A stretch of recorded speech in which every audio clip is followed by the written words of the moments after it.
Hello दोस्तों, welcome to our channel जहां पर आपको मिलती हैं बुक समरीज और लर्निंग वीडियोस। अगर आप इस चैनल पर नए हैं तो प्लीज़ चैनल को सब्सक्राइब कीजिए और बेल आइकन को प्रेस कीजिए ताकि आपसे कोई भी वीडियो मिस ना हो।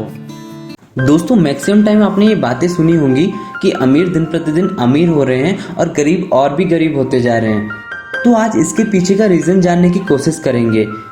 इस रीज़न को हम एक famous book rich dad poor dad से समझ सकते हैं, जो कि one of the best finance books में से एक है। इस बुक को रॉबर्ट टी कियोसाकी ने लिखा है, जो खुद एक मिलियनेयर हैं।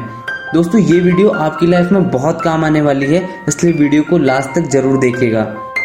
रॉबर्ट के दो फादर थे, मतलब एक उनके फादर और दूसरे उनके दोस्त माइक के फादर, जिनको वो अपने पिता समान मानते थे।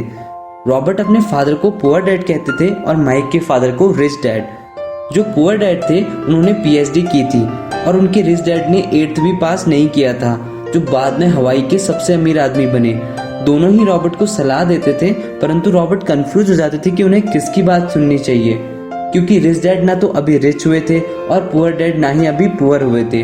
दोनों ही बहुत हार्ड वर्किंग थे, परंतु दोनों की सोच बहुत अलग थी। पुअर डैड कहते पैसा ही फसाद की जड़ है और रिच डैड कहते पैसे की कमी फसाद की जड़ है। पुअर डैड सलाह देते अच्छे से पढ़ाई करो ताकि किसी अच्छी कंपनी में जॉब कर सको, और रिच डैड कहते कि अच्छे से पढ़ाई करो ताकि एक अच्छी कंपनी खरीद सको। पुअर डैड कहते महंगी चीज़ों के बारे में मत सोचा करो जिन्हें हम खरीद नहीं सकते। वहीं रिच डैड कहते इनके बारे में सोचा करो ताकि हम सोच सकें कि हम उन्हें कैसे खरीदेंगे, क्योंकि क्वेश्चन करने से ब्रेन सोचना स्टार्ट करता है, और अगर हम पहले ही नेगेटिव साइन दे देंगे तो वह काम करना बंद कर देगा, जिसे मेंटल लेजीनेस कहते हैं। जब रॉबर्ट 9 साल के थे तो उन्होंने दिमाग लगाया और डिसाइड किया कि वो अब रिच डैड से मनी के बारे में सीखेंगे और पुअर डैड को नहीं सुनेंगे। इस प्रकार रॉबर्ट को उनके रिच डैड ने कुछ लेसन सिखाए। उनमें से एक है फाइनेंशियल लिटरेसी।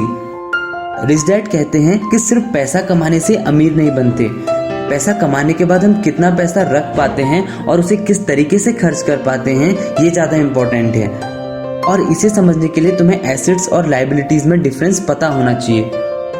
रिच डैड बड़े आसानी से समझाते हुए कहते हैं एसेट्स वो होते हैं जो हमें पैसा कमाकर देते हैं, और लायबिलिटीज वो होती हैं जो आपके जेब से पैसे खर्च करवाते हैं। अमीर लोगों के अमीर बनने का कारण ये है कि वो अपने एसेट्स बनाते हैं, वहीं दूसरी तरफ मिडिल क्लास लोग अपनी लायबिलिटीज पे खर्च करते हैं, जो उन लायबिलिटीज को अपने एसेट्स मान लेते हैं। उदाहरण के तौर पर 2 व्यक्तियों की लॉटरी लगी, दोनों को बराबर पैसा मिला। एक व्यक्ति ने उस पैसे में से कुछ पैसा इन्वेस्ट करके अपने एसेट्स बना लिए, जैसे कि बैंक, रियल एस्टेट एक्सेट्रा, और वहीं दूसरा व्यक्ति जिसने अपने सारे पैसे शौक पूरे करने के लिए खर्च कर दिए। उसने अच्छी गाड़ी ले ली, घर ले लिया, परंतु कुछ साल बाद दोनों व्यक्ति मिलते हैं तो दोनों की कंडीशन बहुत अलग होती है। जिसने एसेट बनाए वो तो उन एसेट की इनकम से और अमीर बन गया था, परंतु दूसरे की हालत दोबारा वैसी हो गई थी जैसा वो पहले था। दोस्तों, एक अमीर आदमी और एक मिडिल क्लास आदमी के कैश फ्लो में क्या डिफरेंस होता है कि मिडिल क्लास की इनकम आती है तो वो सीधे लायबिलिटीज पे खर्च कर देता है, जैसे घर, कार या अच्छे कपड़े, और वहीं रिच पर्सन्स की जब इनकम आती है तो उससे वो अपने एसेट्स बनाता है, फिर अपने एसेट्स से जो इनकम आती है उनको लायबिलिटीज पे खर्च करता है। दोस्तों, एक मिडिल क्लास आदमी अपनी कार को अपना एक एसेट मान लेता है, परंतु वो एसेट होती नहीं, वो आपको पैसा कमा कर नहीं देती जब तक आप उसे रेंट पे ना दें। ज़्यादातर लोग सोचते हैं कि पैसा सबसे बड़ी प्रॉब्लम है, कहीं से और इनकम हो जाती तो शायद उनकी कंडीशन ठीक हो जाती, परंतु ऐसा होता नहीं। जैसे ही इनकम बढ़ती है तो उसके एक्सपेंसेस भी बढ़ जाते हैं। इसलिए मैक्सिमम लोग अपनी गरीबी का कारण अपनी कम सैलरी को बताते रहते हैं। इसलिए ट्राई करो कि अपना एसेट कॉलम बढ़ाओ। अगर उसमें $1 भी जाता है तो वो भी आपको कमा कर देगा।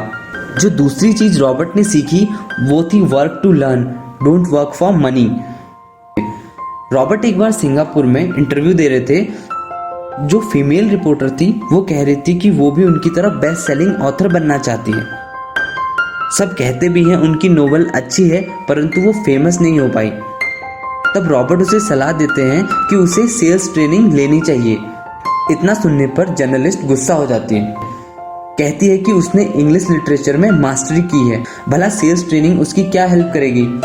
तब रॉबर्ट उससे कहते हैं कि वो एक बेस्ट सेलिंग ऑथर है, बेस्ट राइटिंग ऑथर नहीं। और फिर रिपोर्टर कहती है कि वो ऐसा नहीं करेंगी और गुस्सा होकर इंटरव्यू छोड़कर चली गई।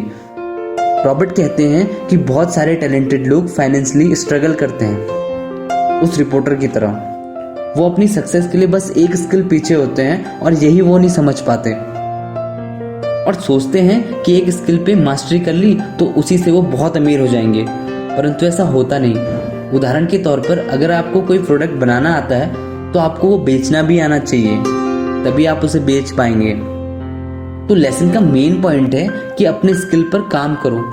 जितनी स्किल्स इंप्रूव करोगे उतना आसान होगा। स्किल्स पर इन्वेस्ट करना भी अपने लिए एसेट बनाना ही है, क्योंकि वही स्किल से आप कल को अर्निंग करोगे। तो दोस्तों ये थी आज की वीडियो। अगर आपको ये वीडियो पसंद आई हो तो लाइक एंड शेयर कीजिए और कमेंट करके बताएं कि आपको ये वीडियो कितनी हेल्पफुल लगी। थैंक यू दोस्तों।